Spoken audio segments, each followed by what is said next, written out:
How is it related to child care?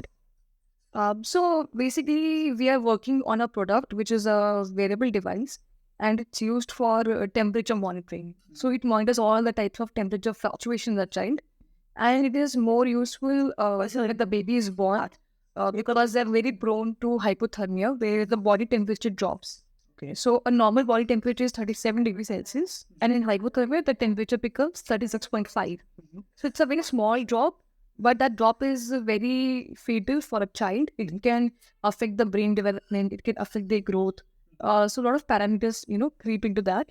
And then when the child grows a bit more, beyond 3 months, when the hypothermia is no longer a very, fatal thing, the child develops normally a lot of fevers, which could be due to vaccination, due to season change.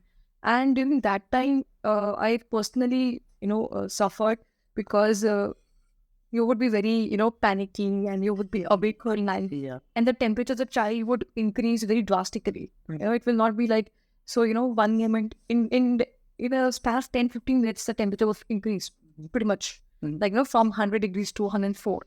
And that has happened with my daughter, like, where I just like fell asleep, but she was in my lap. And suddenly I realized I woke up because she became very hot. And then I realized that, her temperature was 104. So for me, I got saved because, I just woke up on time. Then, there were stories where, some of my friends, they also suffered in a very different style. So for example, my friend went to the office, and she left the child with her grandparents, and the child got very high fever, So she spoke to them, and in half an hour or something, the fever of the child rose drastically to 104. So when the grandparents checked, it was like something 100. So they thought like, okay, it's fine. It's 100. It's not very scary situation. And that's correct.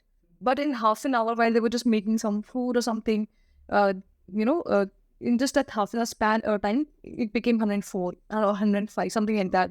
And the child started getting seizures. So when the child got seizures, they got really scared, and they rushed to the emergency, and they called her up. So she also panicked, and she was then since that day, whenever the child gets fever, it becomes very difficult for her to leave the child and go to office. Yeah. But a lot of women, they cannot just take unplanned leaves very suddenly. Yes. A lot of them, and believe me, the small child gets sick a lot. Any season change, it's like 4 to 6 times in a year easily, and that's like just season change I'm talking about. But there are so many flu seasons, mosquito seasons.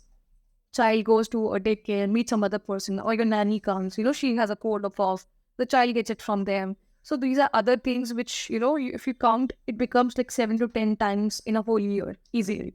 And you cannot take that many times leaves. And when a child gets sick, it's easily up to 7 days. The child becomes very clingy. It's, it's all the child is always, with the mother, and the mother is not able to sleep. Because see, as a human, we can go on for 1 day, 2 days. But then if you are somebody to be awake continuously, for more than 2-3 days, it's difficult. Then we get cranky. We also get irritated. It affects our health, our career, everything. Correct. So, I realize that, there is something where if we have something which will automatically monitor the temperature and wake the parent up, so then they can also sleep for some hours at least without panicking. That, what if the temperature becomes too high? Correct. And beyond a certain age, and, once you have been to the cycle few times, you really want to sleep for some time at least, so that you know that you need that energy to be able to handle the child. And then, like in my friend's case, where she is in office, she can still keep monitoring the child, and she can get an alarm on her phone when the temperature becomes so high before the seizure comes.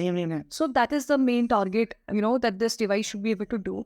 And apart from that, we also collect a lot of insights about when the temperature started, how the temperature rose, what kind of medication was given, what is the effect of medication on that temperature fluctuation, which can help the doctor to diagnose quickly. Because a lot of times what happens, a doctor is not giving full information very accurately. We always say with our memory, I think, इस time पे बच्चे को बुखार आया होगा, या इतना होगा approximately. So those things, when we say approximately, doctors are not able to gauge a lot of things. And then what happens, they write a lot of tests because they just don't know the information. So if we can give them the information properly, well documented information, which they can trust, then they can also make the diagnosis faster. Got it. So that helps both sides, the doctors as well as the child. How big is this problem, hypothermia? So hypothermia happens to almost, you can say 70 to 18% of the kids who are born. And India has like 2.5 crore, babies being born every year.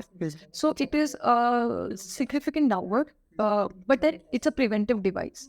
The problem with prevention is you don't know who will get affected now. So you give it to everybody because you don't know who will get affected and who will not. But it can become very fatal because under 30 minutes the child can die if it's not diagnosed on time. So that is the major, drawback of that. And sometimes what happens, the hypothermia also happens not because the child is cold, but because the child is undergoing an infection. So if an infection happens, the temperature keeps, it always remains low, no matter how much you wrap the child up. Because generally the babies don't get fever. They get into hypothermic zone till the time they're 3 months old. Got it. And then after that, if fever also, the seizures are talking about the febrile seizures. Any child from the age of 0 to 6 years can get febrile seizures if they're under a high temperature zone for at least 1 hour. What are they? So febrile seizure is the whole body shakes really violently, and that affects the brain quite a lot. So because of that shaking and all, basically the body loses the control.